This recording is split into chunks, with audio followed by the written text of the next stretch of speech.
Hey everyone, Carl here with Littleroot Lessons, here to talk about the new Unite patch we got last night. This went live, I think it was probably like 3 a.m. US time, 3 a something like that. But it was a little bit rumored from the test servers that we might be getting a patch in the next couple of weeks. Turns out we got it last night, super duper excited. There's definitely some big changes that we're going to have to touch on and talk about here. But before we get started on all that, if you like what you see and you want to see more Unite stuff, make sure to hit the like button, hit the subscribe button, let us know, all that fun YouTube stuff, and let's just jump right into this. So there's been a whole lot of changes for this patch in particular. Charizard drops technically tonight, probably about 7 or 8 o'clock US time, but they released this patch a little bit early, probably to get everything ready for Charizard before it drops. That way it's a smooth transition. But the big things here to take away from this patch notes are there were a bunch of jungle changes. There's some really big Pokemon changes to like a Azumarill, Buzzwole, and some things like that. And I figured we can kind of just highlight all these little things here and talk about what's good, maybe what didn't need to happen, and so on. So the big changes here I want to talk about first are for the map itself. This involves the central area and some of the lanes. They moved around experience and fixed some energy drops. Sometimes there were some really high energy caps coming in really early, which kind of pushed the map a little bit forward more than what they probably were comfortable with. So a lot of the big changes here, Exceligor and Escavalier experience got dropped. I think this is fine. They note here that it matches what was the red and blue buff on Remote Stadium. This just means that you have to clear all the camps probably to hit level 5 rather than clearing a Baltoy, both camps, and the Xatu, which makes your clear just a little bit slower, but it means that your opposing jungles are also having to do that to get their breakpoints. In that same vein, Xatu dropped 50 points. Again, this is probably to do that whole force a full clear on the first go around, get that level 5, and maybe be kind of like an adjacent nerf to things like a Garchomp or Tyranitar that would normally be in the jungle. They're not super duper popular jungle Pokemon, but they would easily hit that level 9 mark after a couple clears, and was probably just a little bit too fast. When it comes to energy drops, they're changing how Altaria works. Instead of being 5 and 2 for all the Swablu, it is now 4 and 2 for all the Swablu, which totals to 10 instead of 11. This is fine, not a big deal. I think it's completely within the realms of being normal. In the same thing, the Indeedis in top and bottom lane are now worth 5 energy instead of 6, and go from 8 to 7 in the final stretch. Again, another fine change. I think there was a whole lot of really over caps and big energy drops early, and this will probably help supplement the coming thing that we're getting ready to talk about here, which is the Rayquaza. They fixed Regice. If you weren't aware, it was kind of bugged. We weren't sure if it was a bug or how it was intentional, but now Regice buff now heals 5% your max HP every 3 seconds. This is really, really good. Regice has always felt like the weakest of the three. Rather than it would be more of just like, we're just going to take this at the end for experience to get that level 14, that level 15, and so on. Now, earlier games, it's going to matter more because it helps you push down these points, which you're going to need to gather more energy for, and you're going to need more levels for. It works out in a way, but I'm not sure if it's enough to make Regice the most popular Reggie at this point. The big thing I want to talk about here is the Rayquaza health decrease. This feels unnecessary, completely unnecessary, unneeded. They say it's equivalent to what Zapdos was, and you could solo Zapdos pretty quickly. And now you could solo Rayquaza pretty quickly. And I just don't think this is what you need to do to make Rayquaza a fightable objective. I think this is completely opposite of what you needed it to do. You could have left the health alone, and I think Rayquaza would have been fine, especially if people are having less energy to back cap and capture points and just have good macro. I think this change is unnecessary. Looking at some Pokemon buffs here, we have Absol, buff duration from 5 seconds to 3 seconds for Pursuit. I guess this is was necessary. I don't think it was, but I like Absol wasn't crazy broken, I feel like. I think it was fine. It was definitely better into like the squishier teams, but a team with a decent amount of bulk on it, Absol could just get bodied and you'd be fine. But maybe they're thinking ahead of time with the jungle changes. Maybe Absol is really, really good. So maybe they're just like preemptively doing something. That's all I can think of. My boy Agaslash here, Shadow Sneak getting a nerf. This is fine. This was to be expected. There was this invading jungle Agaslash build that you could run into the enemy side, and if you timed everything right, you could Shadow Sneak and pick up all the KOs from your opponent. This is gonna make it a little bit harder now. Ironhead, this buff's fine. Ironhead was hardly ever used, so changing this here is really, really good. The other big thing change this map for this patch is the Azumarill. Now evolving at level 4 is huge for Azumarill. Now you can play like Jungle Azu, and you can get Aqua Tail or Whirlpool at level 4. You don't have to do a full clear. You could probably do the whole Xatu Baltoy double buffs go, and you'll be hit level 4 going on to level 5. And I think that's really good for Azu just in general, because it means your power spikes are earlier and you kind of get to push your early advantage that way. Play Rough got a buff. This is kind of needed. Play Rough wasn't really that great. It's also not really ever played because just Whirlpool is usually the main one, and so you probably just play Water Pulse with that most of the time. Aqua Tail got a buff. So cooldown is, you dropped a second on the cooldown, which means it's up more, which means you're doing more damage more. And then the plus form got a really good cooldown reduction on hits, so you kind of get to just chain your basic attacks from your Aqua Tail plus into your Whirlpool, into more of that, and just kind of just snowball this a little bit. And then obviously Belly Bash gets learned at level 8 because that's how the level up works for Azumarill now. So it'll be 4, 6, 8, 10, and 12, I'm pretty sure. Buff to Blastoise for early game. A lot of these defenders were having problems keeping up on the map, and I think this is a good change. Surf cooldown, also a good change. Probably was needed. Hydro Typhoon Unite now being only 100 seconds. That's really, really good. It means it's going to be up multiple times in a game, and since you evolve so late, you evolve at level 9, and that's when you get your Unite move.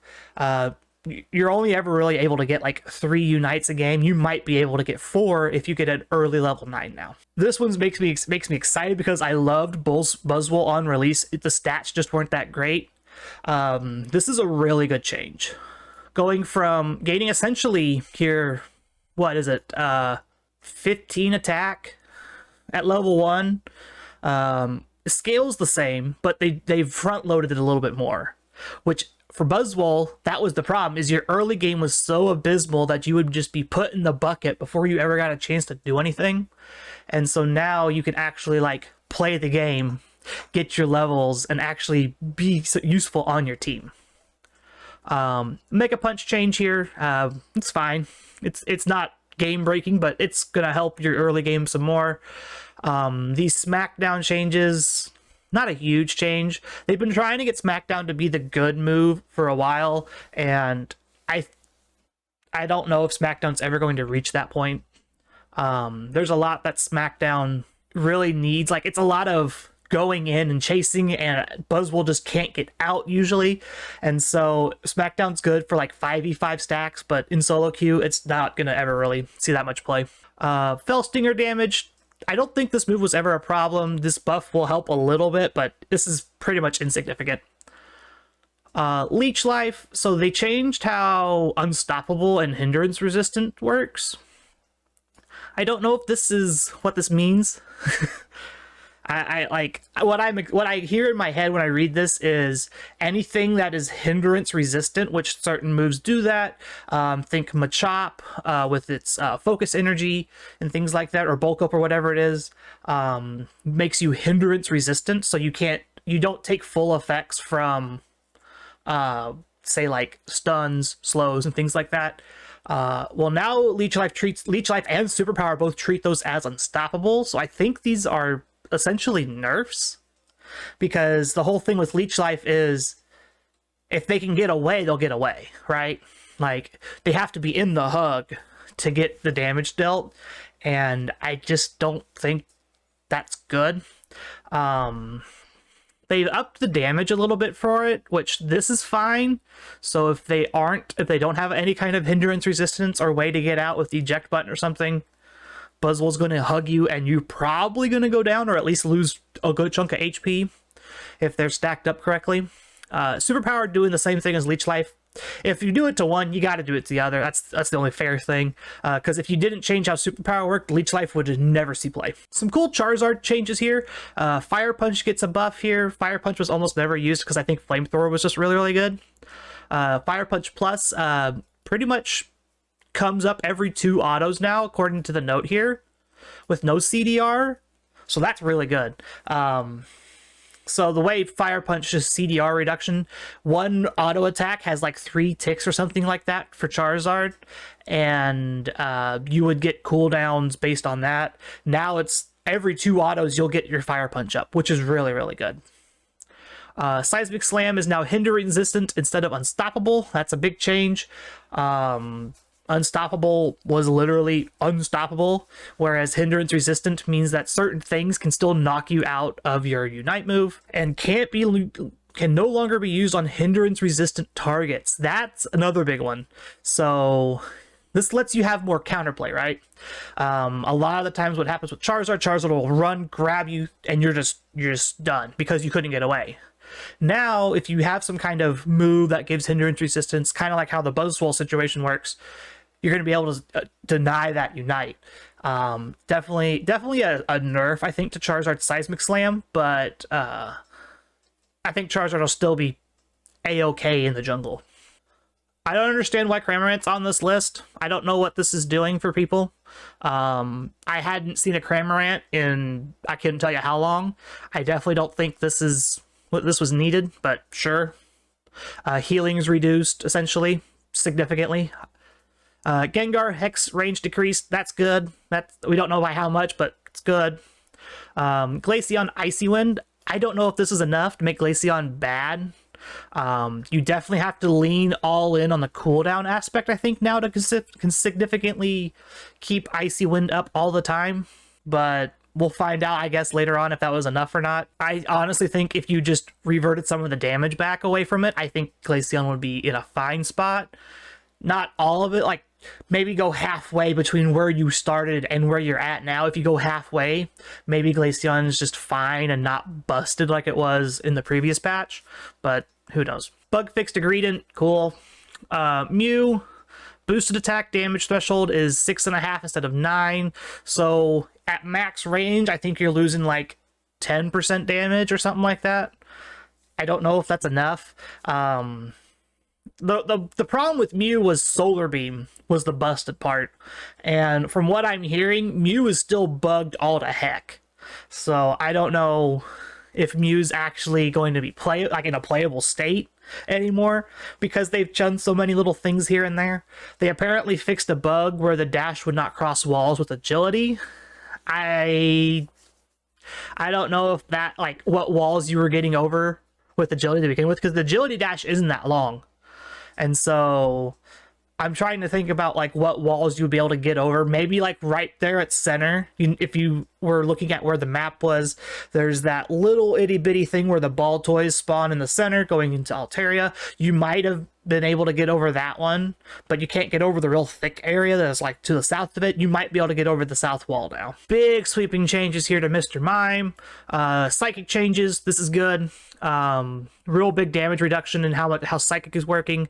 This was part of the problem. Power Swap.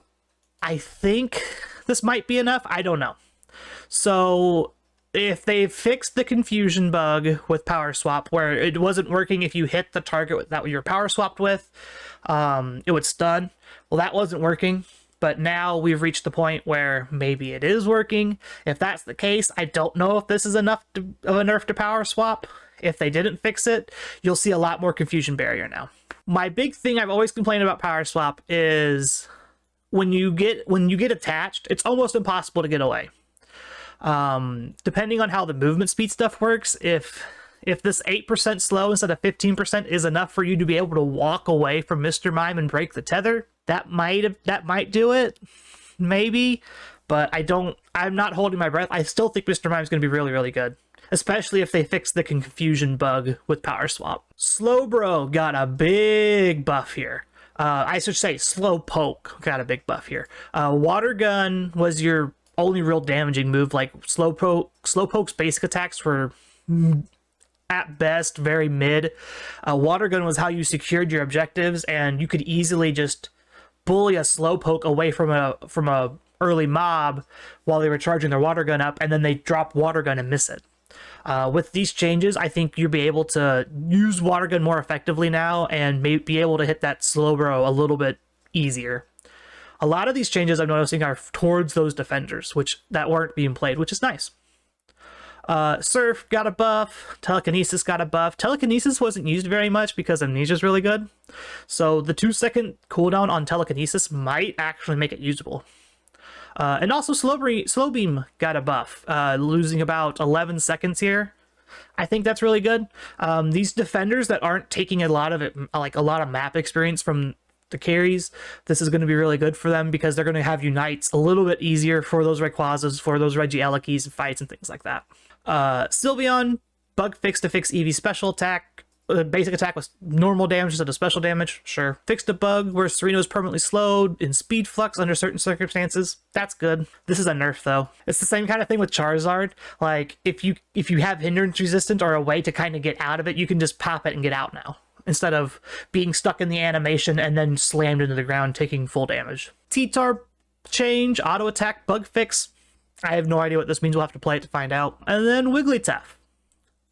Pound damage increase. I'm not sure if this is necessary. It's going to help your early clear a little bit because Jigglypuff's clear was garbage, but this will kind of help push those early Bunnelbees down the lane a little bit faster. And then a Dazzling Gleam buff. Cooldown is now 4 seconds. That's pretty good. For something that has kind of stalled damage like Dazzling Gleam does, having it up a little bit sooner is going to help Wigglytuff in the long run. And then Starlight Recital here, getting a 22-second cooldown reduction, going from 134 to 112, being under 2 minutes. That's going to help Wigglytuff a little bit too. It's not going to make it playable, especially if like Mr. Mime is still the best support, but it's things in the right direction for Wiggly at least. Overall, this patch is kind of hit or miss. I think there's some really good changes, like the Azumarill change is really good. The Mr. Mime changes are kind of headed in the right direction. The Buzzwole attack redistribution is really, really good. I think this might actually mean Buzzwole is like playable in like 5v5 situations rather than just being completely unplayable.